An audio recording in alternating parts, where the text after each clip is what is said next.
The story happened in the summer of 1976 in New York City. It was a lively time. People filled the parks with music, and the streets were full of energy.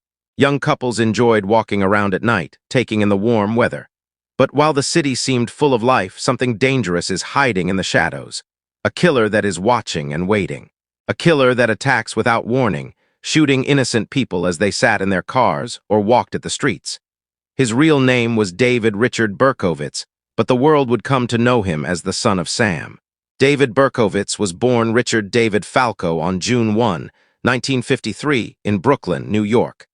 Her birth mother had an affair with a married man and could not keep the child. Just days after his birth, she gave him up for adoption. A middle-class couple from the Bronx adopted the baby. They gave him a new name and raised him as their own. As a child, the boy was intelligent but troubled. He was fascinated by fire and destruction. He often felt abandoned and unwanted, believing his birth mother had thrown him away. His adoptive parents loved him, but he struggled with deep feelings of loneliness. At the age of 14, tragedy struck. His adoptive mother died of cancer. Her death shattered him. Soon after, his father married another woman and moved away, leaving the David feeling completely alone. As the years passed, his anger grew. By the late 1960s, he had started setting fires across New York and keeps detailed notes about them in a diary. But fire was not enough. The rage inside him grew stronger. In 1971, David joined the U.S. Army. He served for 3 years before returning to New York. When he came back, he discovered a shocking truth. His birth mother had not abandoned him after all. David got furious because his life had been built on a lie. His mental state crumbled. By 1975, he claimed to have joined a cult that performed ritual killings. Whether this was true or not, one thing was certain: he was ready to kill. On the night of July 29, 1976, 2 young women sat in a parked car in the Bronx, talking after a night out. A stocky man with dark, curly hair suddenly appeared beside the vehicle. Without speaking, he pulled out a .44 caliber revolver and fired. One woman was killed instantly, and the other was seriously wounded. The attack seemed random, so the police had no motive and no suspect. But this was just the beginning. Over the next year, David continued his attacks. He targeted young women with dark hair, often as they sat in parked cars. On October 23, 1976, he shot a young couple in Queens. Both survived, but the man suffered a skull fracture. A month later, he struck again, shooting 2 teenage girls. One survived, but was left paralyzed for life. In January 1977, he killed another woman as she sat in a car with her fiancé. 2 months later, he shot a young woman in the face just a block from her home. With these continued attacks, the New York Police Department realized they were dealing with a serial killer. The bullets from each crime scene matched the same .44 caliber revolver. The newspapers gave him a name: the .44 caliber killer. Then everything changed. On April 17, 1977, he struck again. This time, he killed a young couple in the Bronx. But before he left, he did something different. He wrote a letter and left it behind, addressed directly to a police captain. The chilling letter was written in a rambling, taunting style. He called himself Son of Sam, claiming that he was commanded to kill by a demonic entity that spoke to him through his neighbor's dog. New York exploded in panic. Women dyed their hair blonde, afraid that their dark hair made them targets. The streets were empty at night. Couples stopped sitting in parked cars. The NYPD launched Operation Omega, one of the largest manhunts in history.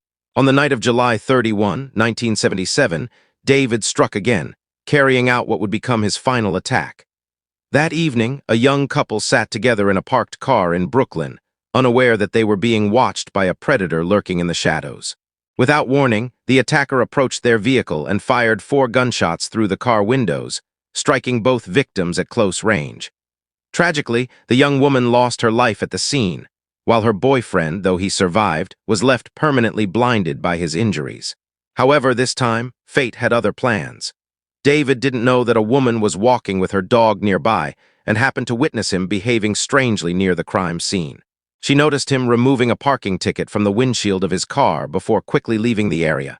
When the investigators arrived, they tracked down the record of that parking violation, which ultimately led them straight to a man named David Berkowitz.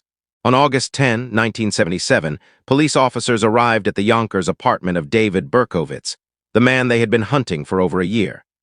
As they stepped inside, they immediately found the evidence that confirmed their suspicions. A .44 caliber revolver, letters addressed to the press, and disturbing graffiti covering the walls, much of it filled with satanic symbols and phrases. When the officers confronted Berkowitz and placed him under arrest, he did not resist or try to escape. Instead, he flashed an unsettling smile and calmly said, "You got me. What took you so long?" During questioning, Berkowitz made a bizarre and unsettling claim about the motives behind his crimes. He insisted that he had been following orders from a demon-possessed dog named Harvey, which, according to him, had commanded him to kill. While this story added another layer of horror to an already terrifying case, mental health experts determined that David Berkowitz was competent enough to stand trial, meaning he would face justice for his actions. On May 8, 1978, David Berkowitz stood before the court and pleaded guilty to 6 counts of murder, as well as multiple charges related to attempted murder. His confession brought closure to the terrifying killing spree that had paralyzed New York City for over a year.